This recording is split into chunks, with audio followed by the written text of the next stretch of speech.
ఓం శ్రీ కృష్ణాయ పరమాత్మనే నమః. శ్రీమద్భగవద్గీతా అథ ప్రథమోऽధ్యాయः. అర్జున విషాదయోగः. ధృతరాష్ట్ర ఉవాచ ధర్మక్షేత్రే కురుక్షేత్రే సమవేతాయుయుత్సవः మామకః పాండవాశ్చైవ కిమకుర్వత సంజయ. నమస్తే అండి. నేను ఇప్పుడు ఈ శ్లోకంకి అర్థం చెప్పబోతున్నాను. ధృతరాష్ట్ర ఉవాచ అంటే ధృతరాష్ట్ర మహారాజు ఏం పలికాడు అని.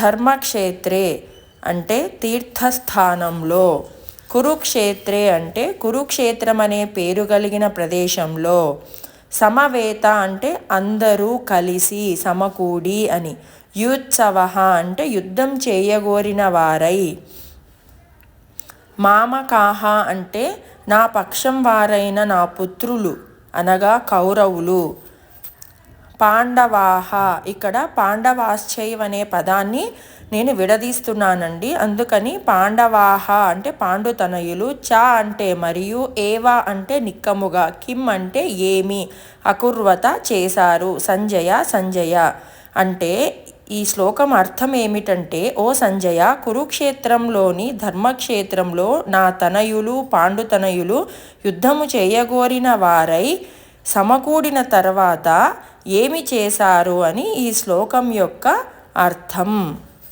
నమస్తే అండి.